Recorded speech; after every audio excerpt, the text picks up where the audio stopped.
राज्यभरातल्या शाळांमध्ये junk food विक्रीवरती बंदी आणण्यात आली आहे। जर विक्री झाली तर त्यासाठी मुख्याध्यापक आणि शाळा प्रशासन जबाबदार असेल असा आदेश राज्य सरकारने दिलेला आहे। प्रतिबंधित खाद्यपदार्थांची यादी सरकारकडून जाहीर झालेली आहे। त्या यादीमध्ये असलेल्या कोणत्याही खाद्यपदार्थांची विक्री शाळेत झाली तर शालेय प्रशासनावर कारवाई करण्यात येईल। ऋत्विक भालेकर आमचे प्रतिनिधी आपल्याला अधिक माहिती देत आहेत। ऋत्विक, कोणकोणत्या खाद्यपदार्थांचा यामध्ये समावेश आहे?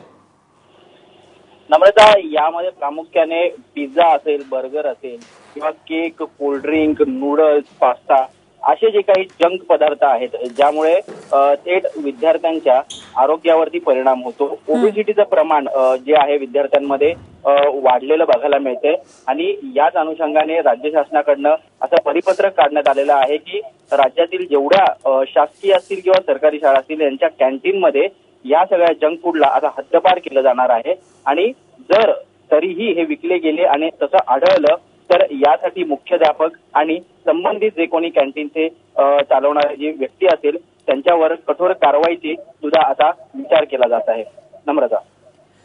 ऋत्विक, धन्यवाद तू दिलेल्या माहितीबद्दल। आणि या पदार्थांमध्ये असेच जसं ऋत्विकने आता सांगितलं, चिप्स, तळलेले पदार्थ यांचा या यादीमध्ये समावेश आहे। स्थानिक उत्पादकांनी तयार केलेले चिप्स, सरबत, बर्फाचा गोळा यावर प्रतिबंध आहे। शर्करायुक्त कार्बोनेटेड शीतपेय आणि नॉन कार्बोनेटेड शीतपेय, गोड रसगुल्ले, गुलाबजाम, peda, kalakand, noodles, pizza, burger, tikka, panipuri, सगळ्या प्रकारच्या चघळण्याच्या गोळ्या आणि कॅन्डी जे पदार्थ 30% जास्त शर्करायुक्त असतात असे उदाहरणार्थ जिलबी, इमृती, बुंदी, सगळ्या प्रकारची चॉकलेट्स, सगळ्या प्रकारची मिठाई, केक, बिस्किट्स, बन, पेस्ट्री, जॅम, जेली यासारख्या पदार्थांचा या यादीमध्ये समाविष्ट करण्यात आलेला आहे आणि शाळेमध्ये अशा पदार्थांना विक्री न करण्याचे आदेश देण्यात आलेले आहेत आणि जर विक्री झाली तर शालेय प्रशासन जबाबदार असेल, त्यांच्यावर कारवाई करण्यात येईल।